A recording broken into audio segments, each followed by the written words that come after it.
Hey everybody, it's Chris here at Blue Ridge Racing down in Georgia. It's a rainy, cold Saturday, so it's a good time to do a video. So I thought today I'd do a video about what a few people have asked me about. How do I connect my DiFalco controller? This is the DD505 with the adjustable sensitivity knob. And it comes with these alligator clips. So how am I going to connect that to that AFX track that uses those plugs? So I thought I'd show you how I do it and tell you a little bit why I do it. So without further ado, bear with me while I move the camera. I'll get over here.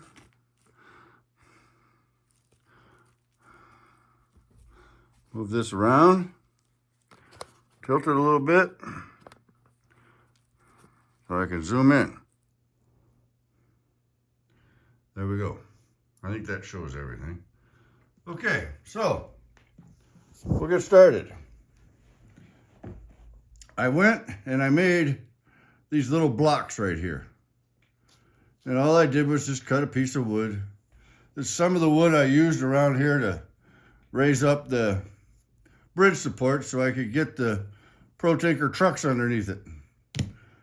And so I just cut them small. I cut a hole in my grass. These are attached with double stick tape. So I took my block, I drilled a hole in it. I found the screw that I felt would fit the best in height and in width so that my alligator clamps would be able to clamp onto it. After that, I glued the screws. I countersunk down underneath and I glued them in so that I didn't need two nuts. If you don't glue them in, you need a nut to hold it down, then a nut to compress the little fitting. So here's the little deal that comes with the controller. And I had bought some 6-foot controllers. These, the standard, are 4-foot. And I cut this little pigtail off. You can cut it long, short, whatever it is your needs. I wish I would have cut it a little longer, to be honest with you. But anyway, so then, knowing the screw size that I had, I coupled that as well to the ring size so that I could make sure that it fits over the screw, right? But before you do that, you look at the thickness of your wire and determine the thickness of the crimp connector fitting you're going to use so that it will work on your wire. So like this blue one and that red one were small enough diameter inside to work with this wire, whereas this yellow one, while the ring is good, it's meant for a much bigger AUG wire. So that's no good.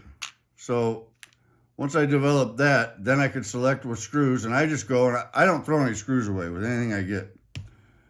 And I went to my little bin of screws and nuts and found 4 screws because I have the same setup on the other end. So that's how I selected those fittings. You can also use a forked connector like this because it will simply slide on like that. See, so now I couldn't use this one because it's too small. So I would have had to go onto the red one, which is still the right size in here for my wire, and I'd simply put that on there like that after I crimped it to my wire. Okay. Now, you can also connect this another way. There are people that take a butt splice like this, crimps it here and here, and connect this permanently. You have to clip off the alligator clips off the controller, and then it connects it permanently to the controller. Well, I didn't want that. I wanted flexibility because I wanted to be able to, while I was here, I knew I wasn't going anywhere else with the controller, so I felt comfortable setting this up here. But let's say I want to go to Daytona and see Mark Stock Car Garage down there. He's near there, and he's got these same controllers, but if he didn't, I could race on his track with my controller. Or I could go to that cool hobby store that has all those racetracks down there in Daytona, and I could clip onto theirs and I could race my cars, or maybe try out some 132nds or 124s, whatever. I'd have my own controller. So that's why I did what I did. So basically, I have the screw, which I put in there. I glued it in. Then I put a washer down because I just wanted to make sure that I had good contact with this piece right here, because that's what transmits the electricity to your controller. So I put that down there like that, put a little nut on it.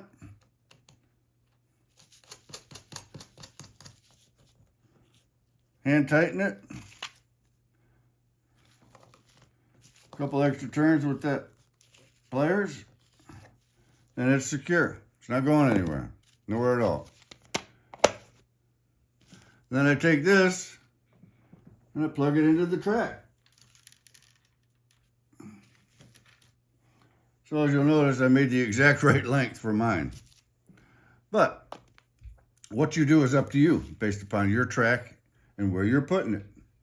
If I needed to, I could pop these off because I just used double stick tape to hold them down, so they could pop off real easy. So that's how I connected my DiFalco. So now I came here and I identified the black and the neutral, because on this wiring they use on their controllers, one side of the wire has a silver stripe and the other does not. So black to black.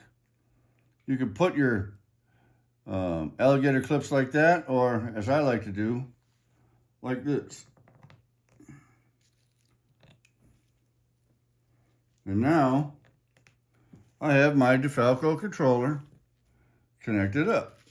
If I get wild and crazy while I'm racing and I pull on it, all that's going to happen is these are going to come off and I'm not going to be yanking on my track and have this whole thing move, because it moves pretty easy because it's not attached to this board, this table, which is a ping pong table underneath. It's not attached.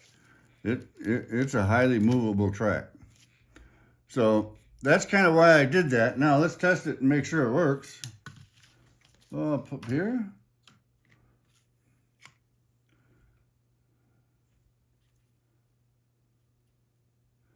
All right, there we go with 13 volts on the voltage cube, which is 14.5 volts. Because I know that voltage cube is 1.5 volts lower than the actual voltage. I checked that with my voltmeter in a different video. So now I'm going to put a car on here, make sure it goes.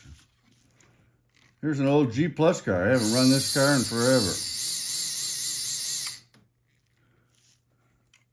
And I'm set down around the, not as slow as you can go, about 3 o'clock on this dial.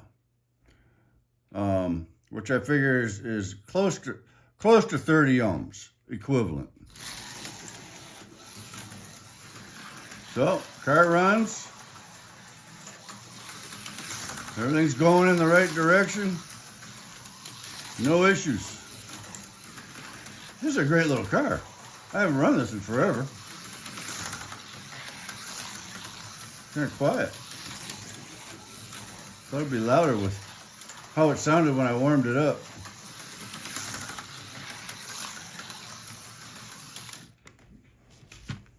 Cool. So, anyway, that's how I hook up my controller to my AFX track, the Blue Ridge Raceway. I hope that was informative for those that wanted to use it and see it. I know I've been asked what size screws I use, what length. It all determines on what size piece of wood you're using. And if you have a different kind of alligator clip, whatever the case may be, it's just a matter of eyeballing the size and putting the right size that works for you. But again, remember to start with your crimp connectors first. That's the most important thing you're going to select, because you want the size wire attachment side to be the right size wire for your plug coming from the controller, or excuse me, the plug coming from the track, that skinny wire. So hopefully that helped somebody that's been looking for it. And next time, I think I just want to come up here and run some of these cars. So everybody have a great day. Thanks for watching. Bye.